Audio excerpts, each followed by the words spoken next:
Inspired by art. Isn't everybody? Hey, thanks for joining us on YouTube.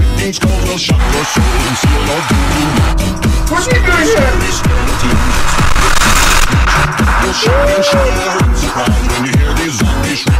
Darkness falls across the land, and my stick is shot at hand. Hello everybody, I'm Brian Adams. Hey, I wanted to talk to you about art. Art is one of the things that has always inspired me throughout my life. This first started when I was a kid, when I was really fascinated about looking at going to the Pirates of the Caribbean at Disneyland. I was fascinated with the pirates and what they looked like. But more importantly, I was fascinated with the tiki room. It was the bird. I got a book that was on the tiki room, and I was able to draw the birds more accurately when I was younger. I was also fascinated by looking at fountains. Looking at fountains all the time, I wanted to draw the way the water came out and the way it fell. I tried to draw how the water came out and looked, and then I developed something of my own. I would actually look at the water and I'd blink my eyes like this, and when I did that I could actually see the water going,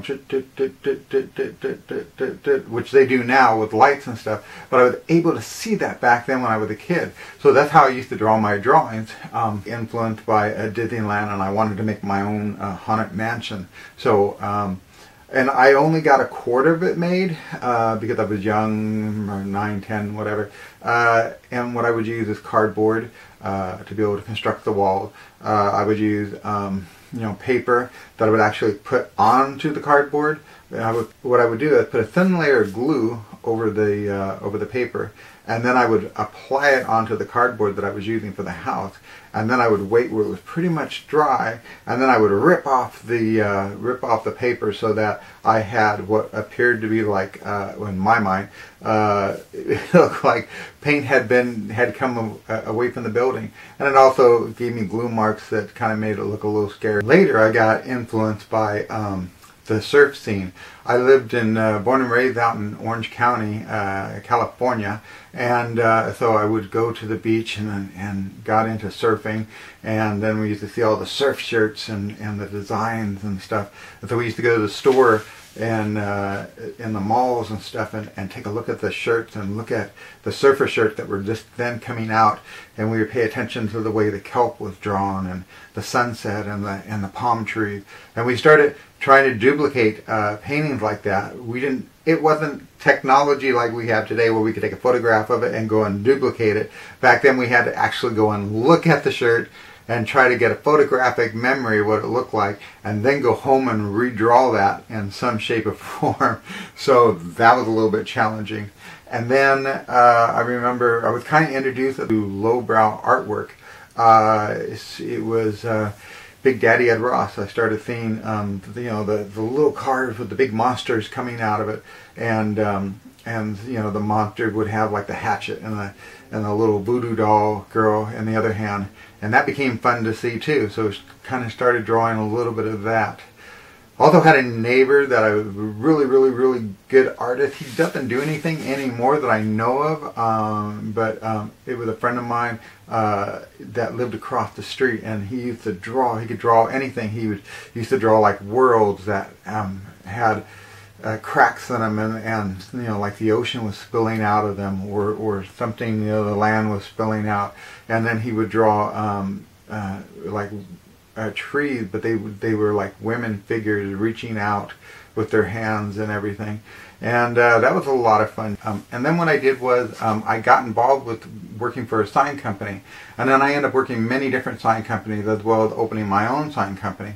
But I had a lot of fun learning how to draw blueprints and learning to draw up different ideas that people would tell you that they wanted, and then you would come up with a concept and you would give them the drawings, and they would go, well, a little of this and a little of that. You would sell them their logo that they were looking for. And this is like the logo that I would come up with. I would draw the right and to the left, and I said, well, I like a little bit of what's on the right, but I also want a little bit on the left, and you would have to take those two pictures and come up with a final concept of what it was that the customer wanted. I actually ran into a couple people One that my sister used to be married to from West Germany. He did a lot of wood crafting, and he made furnitures and cabinets and china cabinets and bookcases and real intricate designs and stuff. And then I also met another person that came from Germany, and he was an artist, a sign artist, and he had beautiful artwork and stuff, and I would go over and see him every so often and talk to him about business and how everything was going and stuff. And he actually knew how to make, like, the old ventriloquist puppets and things, and we talked about how a lot of people didn't want to pay for the detail and the intricate work. They wanted things cheap, but anyway, he was able to share with me a lot of those little shop details and secrets and things that were used in the industry. As a kid, I would actually go and get like mold, and I would melt the wax and put the wicks in there, and then I went door to door and used to sell those to surrounding neighbors in different neighborhoods and stuff, and did pretty well. Later, when I got interested in the cowboy movement was going on, when the urban cowboy came out and stuff like that, they call it urban cowboy. Anyway, then I actually used to make hat bands. I would get the leather and the birds, and I would pluck the feathers off, and I would actually hot glue those onto hat bands and make those for people. Then I got into making other three-dimensional things when my father was used to teach how to do self-defense with tear gases, and I used to make a target that we used to sell to the different instructors, and work with making things that needed to be for the person to be able to practice spraying an object with the same type of effect that it had when it had the CO2 in it. So I worked with many different things mechanically, as well as art-wise, as well as creating, making three-dimensional artwork that actually came out from the building, experimenting with a lot of different types of material and working with a lot of different types of material, even trim capping letters and putting those on three-dimensional signs, and all sorts of things in the sign industry. But anyway, it is an inspiring world out there. Where it comes from, I don't know. It's just something that I always did. It's always something that's just been there. I've just always been inspired by art, even from watching the monster movies on television and not knowing I was inspired by the makeup that they had on these creatures and stuff. So it's a great big world out there. It's a lot of fun out there. Be inspired, stay inspired, and create on your own and see what you can do. Just believe in yourself. It's really easy to do, and have fun with whatever you create. And remember, if it doesn't work, throw it away, start all over again, learn from your mistakes, and go from there.